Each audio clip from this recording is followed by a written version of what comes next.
Have you ever wondered why a manager who absolutely crushes it in one office suddenly struggles when they're transferred to another country? Today, we're diving into a really fascinating study by Ping and colleagues from the Journal of Applied Business Research. It totally flips the script on our deep-seated assumptions about what makes a quote-unquote good leader. Let me just pose this directly to you. What actually makes a great leader? Seriously, picture one in your head right now.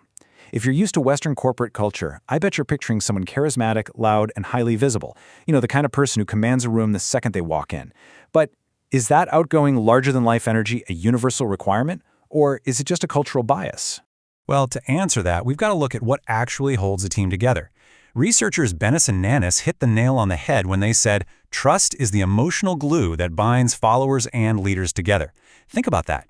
Trust isn't just some nice, warm, fuzzy feeling you have at the office. It's the foundational, measurable asset you absolutely need for any organization to succeed. As the source material points out, distrust is literally the enemy of execution. You could have the best strategy in the world, but without trust, you've got nothing. Moving to Section 1, the glue of leadership.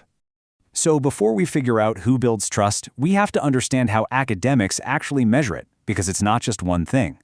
Researchers basically divide trust into two main buckets. On one side, you've got affect-based trust. This is the emotional stuff. You trust a leader because you feel connected to them, you share ideals, and you feel safe going to them with your problems. Then, on the other side, we have cognition-based trust. And this is all about competence. You trust your boss because they have a proven track record, they're highly professional, and you just know they're going to get the job done. A truly successful leader, they need both. All right, Section 2, meet the Big Five. To figure out who actually builds this trust, psychologists use baseline personality metrics. And, as you can see from this massive, somewhat intimidating web of hypotheses from the researchers, it gets pretty complicated. Academics are essentially trying to mathematically map personality traits to those two types of trust we just talked about, emotional and competence-based. They want to know, down to the exact numbers, which traits build which bonds. To make sense of that map, let's quickly run through these big 5 traits so we're all on the same page for the data. Extraversion is about being lively and outgoing. Agreeableness is your friendly, cooperative side. Conscientiousness, that's about perseverance, self-control, and sticking to the plan. Neuroticism involves feeling tense or emotionally unstable. And finally, openness to experience, that's about curiosity and having a wild imagination. Which brings us to Section 3, the Western leadership myth. So how do these traits usually play out in places like the United States? Well, in the West, we absolutely love what we might call the heroic extrovert. A 2008 study by Quinlan actually found that leader traits of extraversion and agreeableness significantly predicted the ability to create and sustain trust. In a Western context, an extroverted leader meets our expectations. They foster open communication, they broadcast their vision loudly, and boom, that builds trust. We are culturally hardwired to follow the energetic hero. Okay, get ready for Section 4, the Chinese plot twist. This is where Ping and the research team turned those Western assumptions entirely upside down.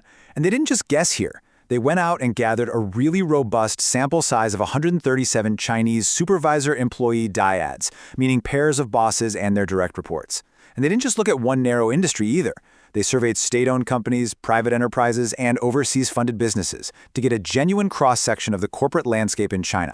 And the data reveals this massive, fascinating reversal. Based on everything we know from Western data, you'd expect the extrovert to be the ultimate trust builder, right? But here, extroversion actively diminishes it. It backfires. Meanwhile, conscientiousness, which, let's be honest, can sometimes seem like the boring trait of just following plans and having self-control, absolutely wins the day. It builds incredible trust in this environment. If you look closely at the math here, it's pretty wild. See those lines extending from extroversion at the top? Those path coefficients sit at -2.05 and -2.09. That is a striking negative correlation. It mathematically proves that in this environment, a leader who is highly extroverted is actively harming their upward trust with their team. The louder and more outgoing they are, the less their employees trust them, both emotionally and professionally. No way, right? Let's unpack the why in Section 5. Culture changes the rules. So why on earth does the heroic extrovert fail so spectacularly here? Well, the researchers explain that in China, an overly extroverted leader just isn't viewed as a charismatic visionary. Instead, because they're so outwardly confident and enthusiastic about their own ideas, employees actually perceive them as self-centered. They come across as show-offs who completely ignore the input of the people around them. And the result is this brutal dual loss. Employees don't feel emotionally safe with them, so affect-based trust drops, and they don't trust their professional judgment either, so cognition-based trust plummets. To really wrap our heads around this, we need to look at the concept of Qing. The researchers define Qing basically as reciprocity, or doing favors for the other party.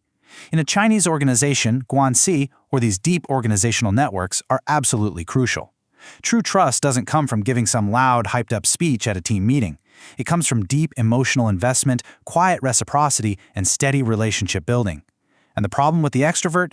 They're often just too busy talking to engage in Qing. So who's the actual rock star in this environment? It's the leader who shows conscientiousness and emotional restraint.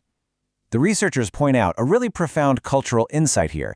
In traditional Chinese culture, keeping your emotions calm and under control is considered the highest state of morality. Just let that sink in for a second. Emotional restraint is a moral virtue. So that predictable, persevering, highly controlled nature of a conscientious leader, that is the ultimate builder of trust. They execute the plan, they show good sportsmanship, and they provide credible, quiet evidence that they can be relied upon. Which brings us to our final thought for this explainer.